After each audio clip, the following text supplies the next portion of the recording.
मोगाच्यानो आतां हांव तुमचे मुखार शिपेंतली मोतयां दवरतां. सप्टेंबर 11 तारीख 2003 वर्सा रॉबर्ट मॅथ्यूस म्हणल्या एका मनशान न्यूयॉर्क रेडिओ स्टेशनाक फोन करून ही आपली कथा सांगली. सप्टेंबर 11, 2001 वर्सा म्हणजे 2 वर्सां आदीं अमेरिकेंत 2 टावर असले, ट्विन टावर्स म्हणटात. ताचेर आतंकवाद्यांनी 2 विमानांचेर येवन हल्लो केलो आनी त्यो दोनूय इमारती मोडून पडल्यो आनी सुमार 3000 परस चड लोक मेलो. रॉबर्ट मॅथ्यूस फोना वयल्यान रेडिओ स्टेशनाक सांगता तें घडच्या कांय साताळ्या आदीं हांव म्हजे घरकान्नीक विमानतळाचेर व्हरूंक गाडयेन वेतालों.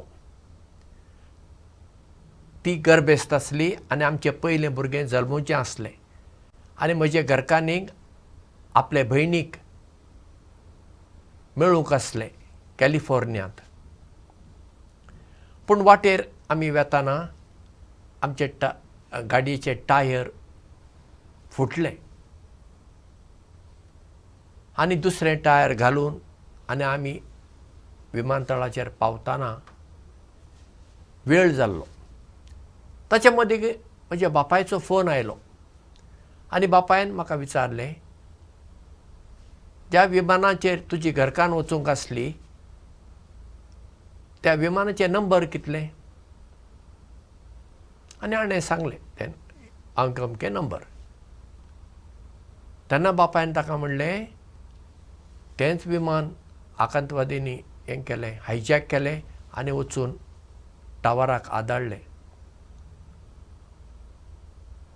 पळया, जेन्ना विमानतळाचेर ती वचूंक भायर सरलीं आनी गाडयेचे टायर फुटले, तीं दोगां खूब निराशी जालीं आनी हें कित्याक घडलें अशें तीं चिंतूंक लागलीं. पूण जें कितें तांच्या जिवितांत घडलें ताका लागून ताच्या घरकान्नीचो जीव वाटावलो. नाजाल्यार रॉबर्ट मॅथ्यूसाची घरकान्न ह्या संवसारांत आसती नासली. आनी तो म्हणटा, जेन्ना म्हज्या बापायनी खबर दिली तेन्नाच हांवें देवाक आर्गां दिलीं. ताणें आनी एक गजाल सांगली, आमी प्रवास करचे आदीं आमचे गाडयेचेर आमी मागणें केलें, देवा कडेन मागलें, विमानतळाचेर पावता मेरेन आमचो प्रवास बरो जावं दी, म्हज्या घरकान्नीचो विमानाचो प्रवास बरो जावं दी म्हूण आमी देवा कडेन मागलें. हो आतां भावार्थाचे नदरेन पळयल्यार हें मागण्याचो फळ म्हणूं येता. पूण कितेंय जावं, जें कितें जिवितांत घडलें तें वायट अशें म्हणूंक जायना. जें कितें वायट म्हूण दिसलें पूण तें बऱ्याकच पडलें न्ही.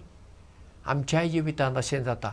केन्ना केन्ना अचानक आमच्या जिवितांत कितें जाता आनी आमकां तिडक मारता, अशें कित्याक जालां, अशें कित्याक म्हणून. पूण मागीर कांय म्हयन्या उपरांत, कांय वर्सां उपरांत आमी फाटीं वळोवन पळयल्यार तें घडलें तें आमच्या फायद्याकच पडलें.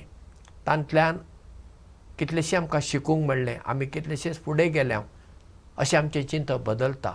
देखून आमच्या जिवितांत कितेंय घडूं ताका आमी जबाबदार आसूंक फावना, मुद्दाम आमी करचें न्हय. पूण आतां पळया, रस्त्यार आमी सारके वाटेन वेता, एकच चलोवन वेता नाजाल्यार गाडी चलयता, कोण येवन आमकां मारता, कितें करूंक जाता? तातूंत आमची कितें चूक आसा? घडता. पूण अशें म्हाका कित्याक घडलें, तशें जालें तें अशें म्हणल्यार कितें आमचें जिवीत सारकें जाता? ना, बरें घडलां तें घडलें, जावं. तें मानून घेतल्यार आमचें जिवीत तितलें दुखी जायना. म्हणजे आमच्या जिवितांत जितलीं घडितां घडटात ती आमी मानून घेवंक शिकूंक जाय आनी ती हे फुडें आमच्या जिवितांत घडूं नये ती आमी काळजी घेवंक जाय, दुबावच ना. पूण काळजी घेवन सयत कितलीशींच घडितां आमच्या हाता भायर आसतात, ती आमच्या हातान ना. आतां गाडी वताना पंक्चर जावप, तुवें सारकें वारें घाला, सगळें सारकें आसा, पूण गाडी पंक्चर जाता. कितें करूं येता? रडत बसूं येता? ना. मागीर कोणाक आपोवचें पडटा आनी ते टायर काडचें पडटा. आतां स्कुटरीचे टायर चेंज करपाक सोंपें, कित्याक स्टेपनी आसता चडशी.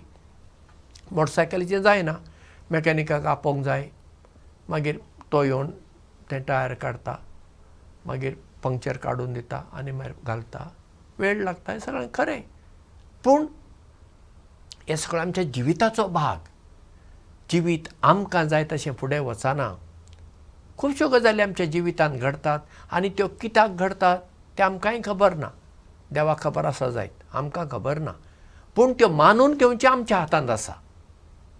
म्हणटच आमच्या जिवितांत कितेंय घडों तें आमी मानून घेवया, निराशी जायनासतना फुडें वचूंक शिकुया आनी तसलीं भिरादीक मनशां आमी जावया. देव बरें करूं आनी मोग आसूं.